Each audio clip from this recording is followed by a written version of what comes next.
காலையில் தூங்கி எந்திரிச்சு வரும்போதே கிச்சன் இவ்வளோ நீட்டாக இருந்துச்சுன்னா ஹாப்பியாக இருக்கும் கிச்சனில் ஒர்க் பண்ணுறதுக்கேன்னு. அதை விட தோசை மாவு இருந்துச்சுன்னா டபுள் ஹாப்பி தான். ஏன்னா வேலை ரொம்பவே சீக்கிரமாக முடிஞ்சிடும்.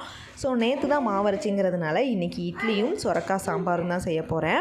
இட்லி ஒரு பக்கம் ஊற்றி வச்சுட்டு பருப்புமே வேக வச்சாச்சு. சொரக்காய் சாம்பார் ரொம்ப சிம்பிளாக முடிஞ்சிடும். அது இல்லாமல் இட்லிக்கு தோசைக்கெலாம் ரொம்ப சூப்பராக இருக்கும்.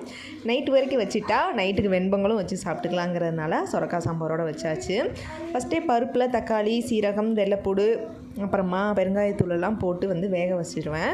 இந்த பக்கம் சொரக்காயும் சின்ன வெங்காயம் மட்டும் அரிஞ்சு வச்சு ரெண்டையும் வேக வச்சு ஒரு பாத்திரத்தில் சேர்த்து பருப்பு கூட வெந்ததுமேனு சேர்த்து கொட்டி எடுத்து தாளிச்சிருவேன். அவ்வளோதான் சொரக்காய் சாம்பார்.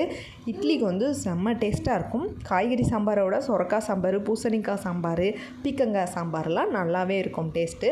எங்களுக்கு ரொம்பவே ஃபேவரட்டான இட்லியை வச்சு கிட்டத்தட்ட 1 மாதம் ஆச்சுங்கிறதுனால இட்லிக்கும் சாம்பாருக்கும் செம்ம டேஸ்ட்டாக இருந்தது. இட்லியும் சூப்பராக வந்திருந்தது.